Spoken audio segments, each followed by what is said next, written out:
For 20 years, the CIA spent vast sums of money in an effort to, as they put it officially, to denigrate and obstruct the People's Republic of China, to undermine the communist regime in Beijing.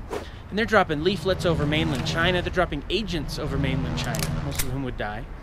You know, they're spreading fake news in Hong Kong, they're broadcasting anti-China messages from South Korean radio stations, they're working with Chiang Kai-shek in Taiwan, and many in the CIA, or at least some, saw in the Tibetans' struggle for independence perhaps a convenient proxy war in which to carry out their own mission.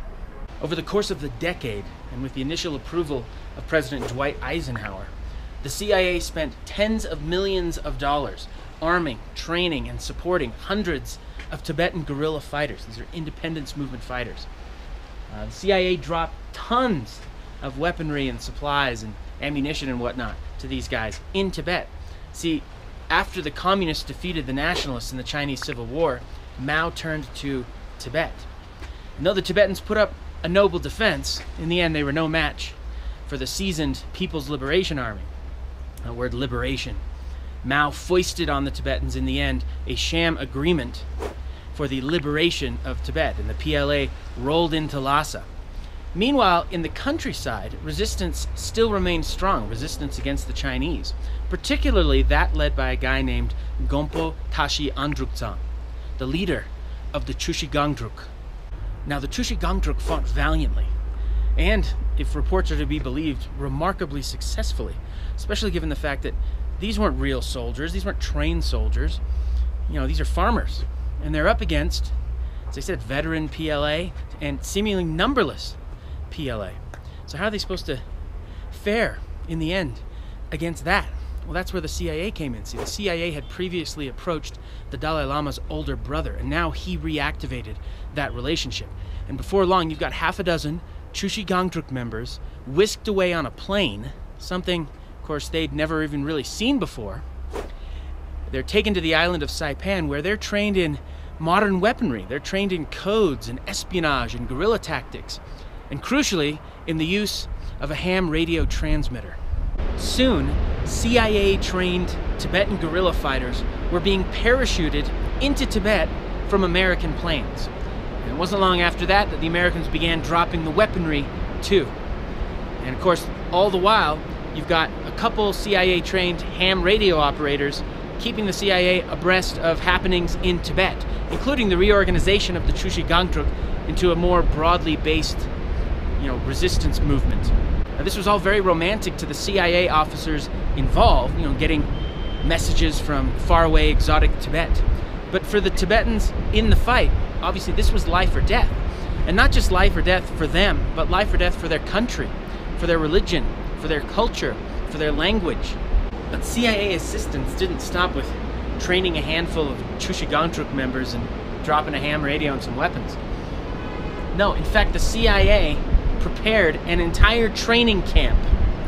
What the Chinese would have considered a terrorist training camp, ironically, but what the CIA considered a freedom fighter training camp for the Tibetans at Camp Hale. It's called Camp Hale in Colorado.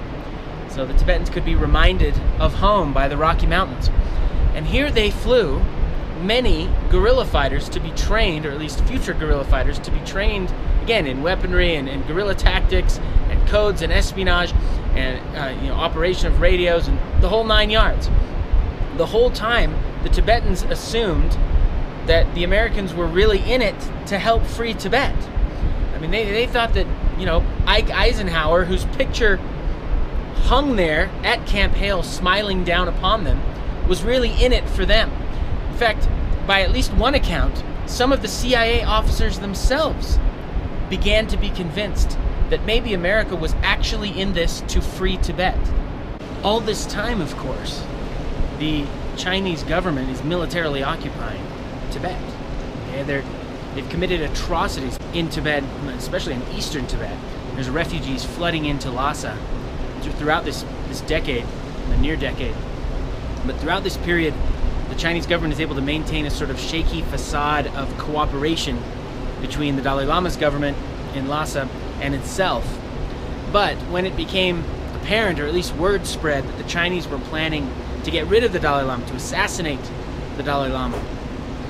There was an uprising in Lhasa, and in the event, in the middle of this chaotic event, somehow, miraculously, the Dalai Lama was able to escape from Lhasa, escape from the Potala and from Lhasa, whisked away by some of these guerrillas and traveling through guerrilla-held territory.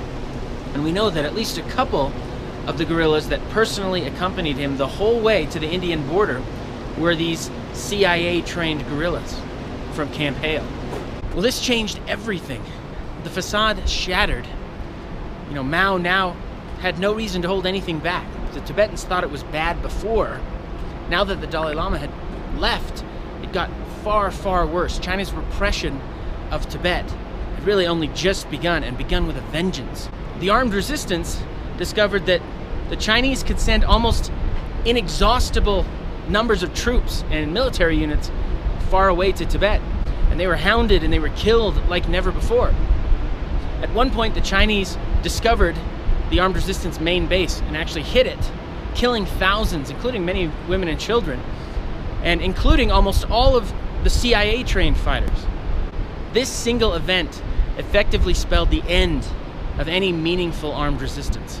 Now, most of the CIA-trained fighters that were dropped into Tibet ended up dead, or refugees, or as torture victims in Chinese prisons. Of course, they knew that that was a possibility going in. By the way, this is pretty much the record of the CIA elsewhere in Asia when they trained and tried to drop in fighters. They mostly ended up dead. Meanwhile, Tibetan armed resistance moved to Nepal, to Mustan, where cross-border raids were the order of the day. Now, Eisenhower, toward the end of his presidency, in the wake of the embarrassing U-2 spy plane incident, scaled back American support for the Tibetan cause. But when JFK took office, he resumed support for a while. And there was, there were a few little successes, cross-border raid successes, captured documents that led to some pretty important intel the Tibetans were able to hand off to the Americans. But it was all in vain as the Chinese set up to stay. Military bases, police force, roads, airstrips, you name it. These invaders were here to stay, and they're still here. And there's still lots of bases and lots of police and heavy military presence, almost a stifling military presence during certain times of the year. Security checkpoints, police posts everywhere, especially in Old Town, the Barkor area of Lhasa. Propaganda machine churning out material all the time. So definitely here to stay.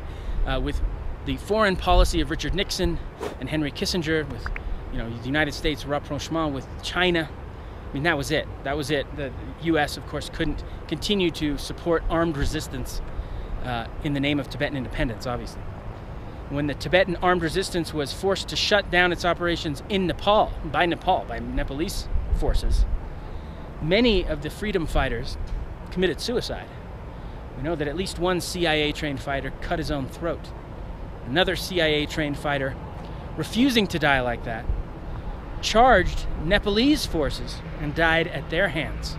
Now, for the CIA, the whole operation had been about, fighting communism, really about, denigrating and being a nuisance to the People's Republic of China, and gaining intelligence and whatnot.